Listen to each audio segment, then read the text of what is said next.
다음 피고인의 내란 이후 형사사법 절차 무력화 범행에 대해 말씀드리겠습니다. 우선 내란 수사를 방해하기 위하여 행한 대통령 등의 경호에 관한 법률 위반 교사 범행에 대해 말씀드리겠습니다.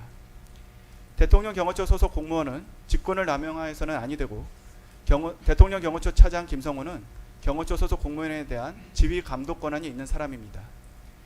12.3 비상계엄 해제 이후 2024년 12월 4일경부터 검찰, 공수처, 경찰 등 수사기관이 피고인과 공범들에 대해 내란죄 등의 수사에 착수하였다는 사실이 대대적으로 언론에 보도되었습니다.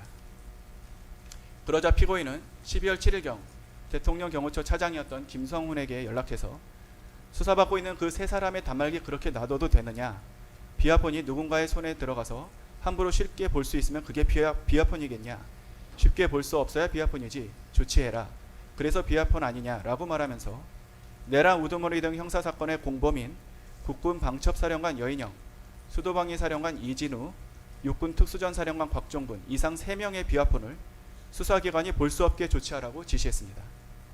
피고인의 지시를 받은 김성훈은 곧바로 비아폰을 관리하는 대통령 경호처 지원본부장 김대경에게 전화하여 대통령님이 말씀하시더라, 수사받는 세 사람 비아폰 그거 아무나 볼 수 있게 내버려두면 되겠냐고 하면서 조치하라고 하신다 라고 말하면서 여인영, 이진우, 곽종근의 비아폰 단말기의 통화기록 등 정보를 수사기관이 볼 수 없게 조치하라고 지시했습니다.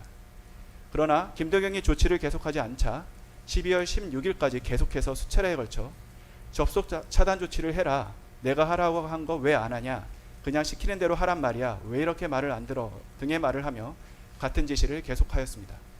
이로써 피고인은 피고인의 형사사건 공범들이 사용하는 비아폰 단말기의 통화기록 등 정보를 수사기관이 볼 수 없도록 하기 위하여 대통령 경호처 차장인 김성훈으로 하여금 지원본부장 김대경을 상대로 직권을 남용하여 부당한 지시를 하도록 교사했습니다.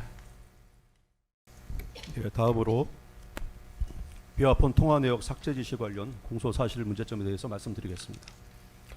우선적으로 말씀드리는 건 이 사건 범죄 사실은 공소장 기재 자체로도 아무런 범죄가 성립되지 않는다는 것입니다. 공소장 기재에 하더라도 피고인이 김성훈 경호차장에게 지시한 것은 당시 보안사고가 발생하면 어떠한 조치를 취해야 하는지 물어보면서 사령관들 비아폰에 대해서도 조치하라고 지시한 것뿐입니다. 이러한 지시에는 어떠한 위법도 없습니다. 비아폰은 군사 암호자재이고 그 통화 내용은 특검에서도 압수물 목록에 기재하였듯 군사 기밀 자료입니다. 비록 영장에 의하더라도 그 접근이 제한되는 자료이며 영장 발부와 상관없이 별도의 군사기밀 열람 등의 절차를 요합니다. 당시 계엄 직후 언론에도 보도됐듯이 전 국정원 제1차장 홍장원에 의해서 비아폰이 외부에 노출되는 보안 사고가 발생을 하였습니다. 또한 비슷한 시기에 계엄 사무를 수행한 사령관들도 직무가 배제되어 경호처 비아폰을 더 이상 소지할 수 없게 되었습니다. 그러나 각 사령관들의 비아폰은 반납되지 않았고 보안 사고가 발생하게 된 것입니다. 즉 비아폰의 암호 체계 등이 외부에 노출될 위험에 처하게 된 것입니다. 이러한 보안 사고가 발생하는 경우에는 대통령 경호처 보안통신 규정과 대통령 경호 보안 업무 규정에 따라서 즉시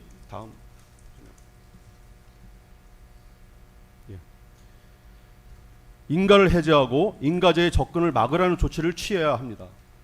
당시 대통령이 피고인이 김성훈 차장에게 지시한 것은 보안 사고가 발생할 때의 규정을 물어보고 사령관들의 비아폰도 조치하라는 것뿐이었습니다. 두 번째로 말씀드리는 것은 공소장 기재에 의하더라도 피고인은 김성훈 차장에게 비아폰 통화 내역을 삭제하라고 지시한 바가 전혀 없습니다. 또한 비아폰 통화 기록은 서버에 저장되어 있기 때문에 비아폰 기기 자체에 대한 어떠한 조치를 취한다고 해도 삭제되지 않습니다. 더욱이 수사기관은 이미 5월에 비아폰 서버의 통화 기록을 경호처로부터 이미 제출받아 모두 확보한 상태입니다. 사실관계가 이러함에도 특검은 최초에 대통령인 피고인이 김성훈 차장에게 내린 지시를 비아폰 통화 기록을 삭제하라라고 지시하였다며 피고인을 소환하였습니다. 사건이 특검으로 이첩된 이후에는 비아폰에 대한 어떠한 조치가 통화 기록 삭제와는 아무 관련이 없음을 인지하게 되자 공소사실과 같이 그 내용을 바꾸어서 비아폰 단말기의 통화 기록 등 정보를 수사기관이 볼 수 없도록 지시하였다로 범죄 사실을 변경하였습니다. 즉 있지도 않은 범죄 사실을 억지로 작출해낸 것입니다. 세 번째로 말씀드리는 것은 특검의 공소장 기재 사실을 그대로 인정한다 가정해도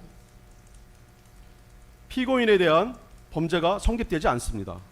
대법원 판례에 의하면 직권남용 권리행사 방해죄는 실제로 공무원이 위법 부당한 행위를 한 경우에 성립되고 또 결과도 발생해야 됩니다. 이를 교사한 경우도 마찬가지입니다. 공소장 기재에 의하더라도 단말기에 대한 어떠한 조치가 이루어져서 수사기관이 적법한 절차에 의하더라도 이를 볼 수 없는 사태가 발생한 바가 전혀 없습니다. 피고인으로부터 지시를 받은 김성훈 차장 역시 부하에 지시를 내릴 때 통화 기록을 삭제하라거나 수사기관이 볼 수 없도록 하라는 지시가 아닌 보안 규정 등에 따라 피고인 취급인가를 상실한 자들이 비화폰에 접근할 수 없도록 원격 로그아웃 등의 암호자재 취급인가 해제 조치를 하라는 지시였을 뿐입니다. 그러나 이 지시를 받은 부하 김대경은 당시 내란몰이 상황에서 자신에게 불이익이 갈까 두려워 김성훈 차장의 합법적인 지시조차 이행하지 않은 것입니다. 김성훈 차장에 대한 구속영장이 서부지방법원에서 기각된 이유도 이와 같습니다. 이에 대해 특검은 형법상의 일반적인 직권남용죄는 대법원 판례와 같이 위법한 결과 발생을 요하지만 대통령 경호법에서 정한 직권남용죄는 경호관들이 총을 들고 다니기에 위험성이 큰 만큼 입으로 내뱉는 순간 기소가 된다는 황당한 주장을 적부심에서 한 바 있습니다. 이러한 법리 주장이 법에 무죄한 일반인이 아닌 검사의 입에서 나왔다는 것도 황당할 따름입니다. 결국 특검의 주장에 의하더라도 피고인이 지시는 하였지만 김성훈 차장도 위법 부당한 지시를 부하 직원에게 한 바가 없고 또 위법 부당한 결과가 발생하지도 않은 것인데 이는 실패한 교사로 처벌될 수 없습니다. 이 사건 공소장 기재를 그대로 이해하면 수사기관은 적법 절차와 상관없이 수사를 하다 우연하게 취득한 기밀자료나 암호자재 또 마음대로 열람 등사할 수 있다는 것이고 그러한 행위를 막는 것이 범죄 행위라는 것입니다. 오히려 법에서 정한 절차에 의하지 않은 수사기관의 열람 등사가 불법인데도 말입니다. 특검은 이 사건에서 대통령 경호처 비화폰 통화 기록을 불법적인 방법으로 취득하였고 이를 바탕으로 김성훈 차장을 신문하여 이 사건 범죄 사실을 추가하였습니다. 잠깐 기다려 주십시오. 이상과 같이 비화폰 관련된 피고인의 교사 범죄 행위는 공소장 기재 자체로도 제가 되지 않습니다.